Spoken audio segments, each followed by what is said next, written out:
talk about the number 3 cause of the 7 causes of cravings.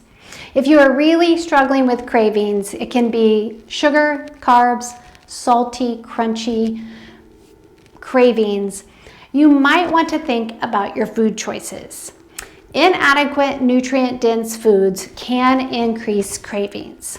So we're going to break down what really is considered nutrient-dense, or what's going to have the most nutrition in it. And you can see here on this scale, the foods that are listed at the top are going to have more nutrition than the foods listed at the bottom.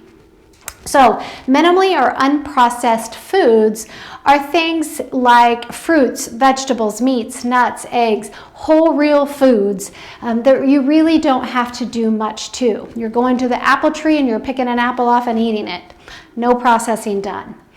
Meats, you're having to process that animal. So you have to remove the bones and the cartilage and all those things that we don't need to get to the meat.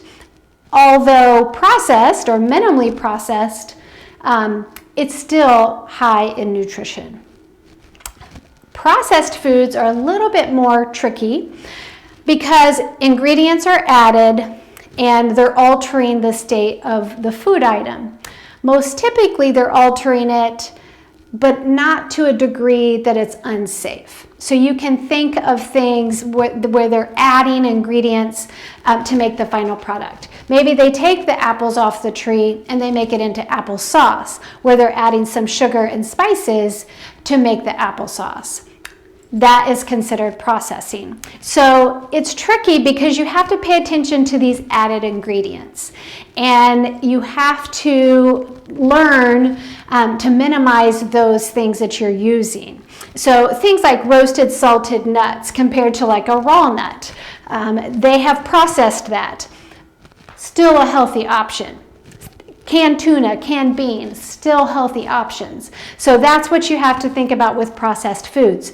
Still going to have good nutrition, but not as high as these things up here where they've done nothing to it. The last is ultra processed. These are the foods that more than 50% of Americans' diets are composed of, and that's where the problem lies.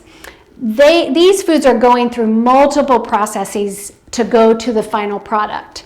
They're adding ingredients and it's highly manipulated. So they've done a lot to this item to get to that final product. So soft drinks, chips, crackers, bars, cereals, breads, hot dogs, bologna, candy, Spam, any of those things, there's lots of processing going on, especially when you get into those sweet snacky things. You'll see lots of ingredients listed on a very small amount of food.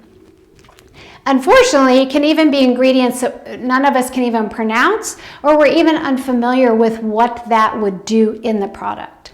So ultra-processed foods are things that are going to be low in nutrition, so the nutrient density will be very low in these and will increase cravings. So let's go to the studies.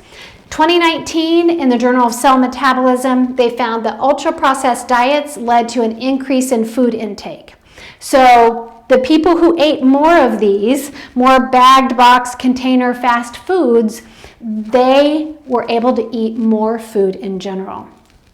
In 2020, the Journal of Appetite, they found that increased cravings and poor diet patterns with low quality foods. So if you were following a more ultra-processed diet or getting more foods from the fast food, you are going to have an increase in your cravings from consuming those more frequently. So if you're really struggling with cravings, you have to think about what you're eating on a daily basis. And are these foods, are you doing more at the top or more at the bottom? So I hope that's helped, and stay tuned for video 4.